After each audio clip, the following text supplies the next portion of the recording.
Non, ce n'est pas une défaillance de votre écran, n'essayez donc pas de régler l'image, vous me voyez à travers la chaleur émise par mon corps et récupérée par le capteur thermique du Catphone S62 Pro, le nouveau smartphone haut de gamme de Caterpillar, un smartphone que je vais tester.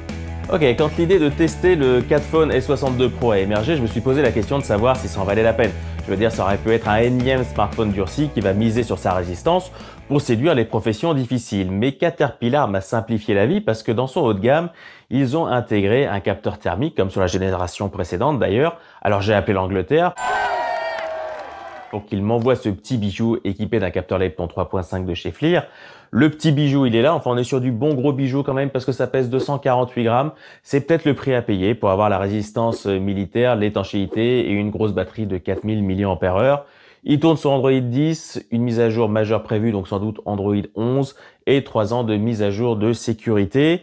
Ça n'engage que moi, mais le design, je le trouve assez réussi. C'est lisse, c'est sobre, c'est élégant. Il se sent pas obligé de hurler qu'il est durci à travers son aspect esthétique. Les performances sont correctes, l'autonomie aussi. Bref, pas de coup de cœur, pas de déception. C'est une bonne machine. Non, l'effet waouh de la machine, c'est évidemment son capteur thermique. C'est un capteur qui a une sensibilité de 0,1 degré, une précision de 5% à 1 mètre et qui prend des mesures de -20 à +400 degrés centigrades.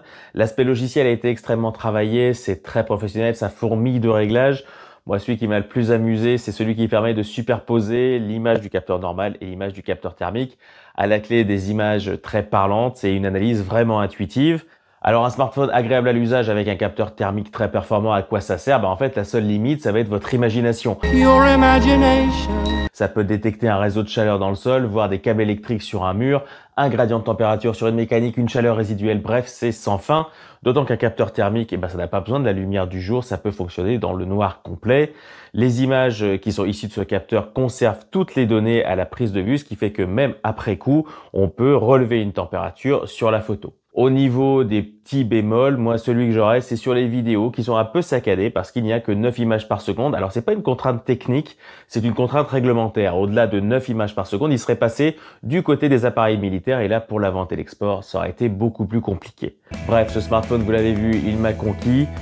Surtout l'intégration du capteur thermique, aussi bien matériellement que logiciellement, il y a un beau boulot de conception. La dernière question qu'on peut se poser, c'est pourquoi utiliser le S62 Pro plutôt qu'une caméra à part?